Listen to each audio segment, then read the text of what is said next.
मुंबईमध्ये धडकण्याच्या आधीच मनोज जरांगेंना हायकोर्टाचा धक्का. मुंबईत आंदोलनाला हायकोर्टाकडून मनाई.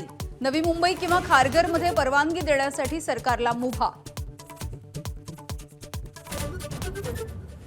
हायकोर्टाच्या मनाई आदेशानंतरही मुंबईमध्ये जाण्यावर जरांगे ठाम. उद्या सकाळी 10 वाजता आंतरवालीमधून निघणार. फडणवीसांच्या स्वीय सहाय्यकाकडूनही शिष्टाई अयशस्वी. जरांगेंच्या आंदोलनाच्या आधी बीडमध्ये लक्ष्मण हाके आणि विजयसिंह पंडित यांच्यामध्ये ठिणगी. ओबीसी नेते लक्ष्मण हाकेंना गेवराईमध्ये येण्यापासून पोलिसांचा अटकाव. बीड जिल्ह्यामध्ये जमावबंदीचे आदेश.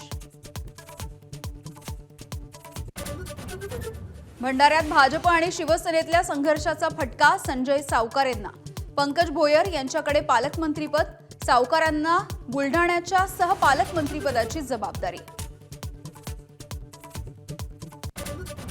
जम्मू काश्मीरमधल्या खराब वातावरणामुळे वैष्णोदेवी यात्रेला ब्रेक.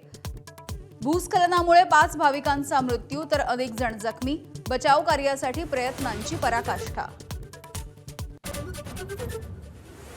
डोंबिवलीमध्ये ऐन गणेशोत्सवाच्या तोंडावर मूर्तिकार पसार. कामाचा ताण सहन न झाल्यामुळे पोबारा.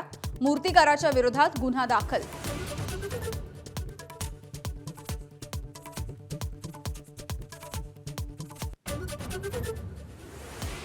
बाप्पाच्या आगमनासाठी उरले अवघे काही तास. पुण्यामध्ये रत्नजडित वस्त्रांनी सजवलेल्या बाप्पांच्या मूर्तींना मोठी मागणी. सगळ्याच बाजारपेठांमध्ये लगबग.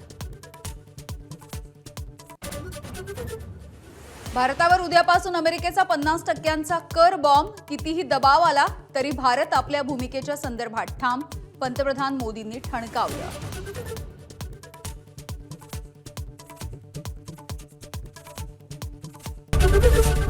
एबीपी माझा, उघडा डोळे बघा नीट.